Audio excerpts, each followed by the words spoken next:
Ladies and gentlemen, welcome to your weekly gaming news roundup in 5 minutes or less. Fortnite Season 8 started, and one of the highlights of it is that there's a brand new party assist system where you can let your friends help you completing your challenges, which just proves that this game is made for children who always need a guiding hand to a better game. Call of Duty Modern Warfare Remastered and The Witness will be your PlayStation Plus games for March. If you're one of the unfortunate souls like myself that bought Infinite Warfare to be able to play Modern Remastered, then you will probably feel perfectly fine right now because you have been able to play the game for the past 2.5 years. Anthem got a big loot update yesterday,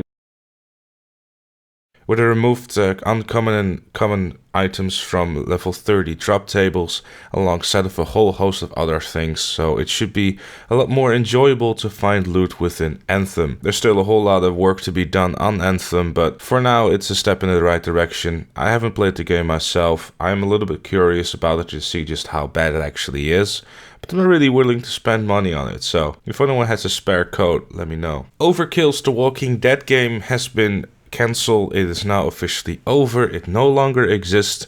They scrapped it after a long period of whether or not it was going to be cancelled and then uncancelled and the whole gist of it. They finally decided to pull the plug because it didn't meet the standards of the publisher. So yeah, F in chat for Overkill's The Walking Dead game. Saints Row the 3rd will be coming to the Nintendo Switch on May 10th. Resident Evil 0, 1, and 4 will be coming to the Nintendo Switch on May 21st. But they cost $30 each, which is $10 more than all the other platforms, so make it out of what you will. The PS Vita production has been ended in Japan. It will be greatly missed and forever remembered as the handheld that could have been so great, but it ended up being a massive disappointment for a lot of people because it didn't really get the support from publishers all around the globe and just ended up being the thing that not a lot of people, at least in the West, will enjoy, which is a system which predominantly has a lot of anime titles. There are some solid games on there, mind you, such as an Uncharted game and also some Killzone and just some games that were released relatively close to the launch of the system, but after that, it was over. The Division 2 Year 1 content, Year 1 pass and monetization have been detailed as well. It's looking like that the monetization is going to be solely for customization, and the Year 1 pass is looking like it will be mainly just for you to be able to play the content that is going to be released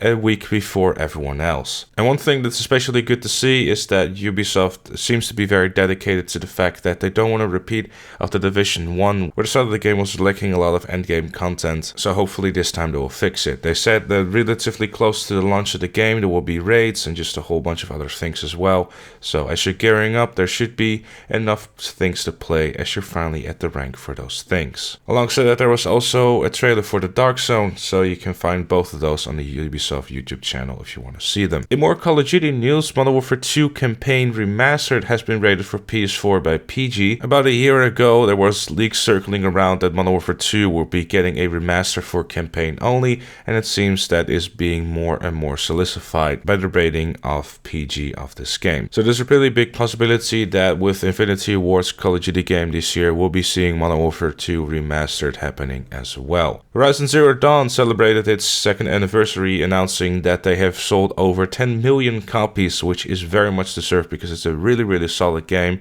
But alongside that, they've also did a blog post on the PlayStation blog where they detailed a bit about behind the scenes of how they did certain things, which I found was a short but very interesting read, so definitely worth checking out. Devil May Cry got its final trailer, which is very spoiler heavy by the way, so do be aware of that before you watch it. It's coming out on Friday and I'm quite looking forward to be able to play it. Insurgency Sandstorm got a huge patch which fixes a tons of bugs, improvements to performance, and adds also new guns and a team deathmatch mode. It's also on sale right now. Bungie released the VDOC for the Season of the Drifter, which is the brand new season in Destiny 2 Forsaken, where you obviously need the annual pass for to get all the stuff. And Gearbox Software, the makers of Borderlands for example, is teasing never seen before reveals, exclusives and surprises for PAX East 2019 on March 28th. So will we finally get that brand new Borderlands game? I would be excited for it, but unfortunately I have to tell you and be honest about it, I never played Borderlands. I mean, I played Borderlands 1 for a little bit, and I think the pre-sequel for a little bit, but I really should get started on playing those games finally. But you know the problem, so many games. so little time. And then last but most certainly not least, a brand new Pokemon game has been announced by the name of Pokemon Sword and Pokemon Shield.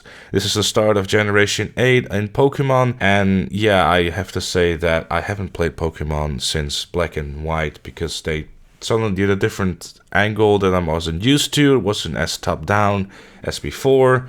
My tiny brain as a child got confused and I never really wanted to play Pokemon ever again. And that brings us to the end of this weekly gaming news roundup. If you enjoyed, make sure to leave a like, subscribe for more, and also leave me some feedback in the comments down below, what you liked, what you didn't like, and what I should improve and all that stuff. Because the current plan is to upload this every Saturday, so you know, it's a nice spot at the end of the week, and then to go over the gaming news of the past week. We can have a bit of a discussion about it in the comments, and just kind of, you know, keep you up to date with everything that's going on in gaming. So let me know all your feedback in the comments down below. But with all that said and done, thank you all so very much for watching, and I'll see you all later.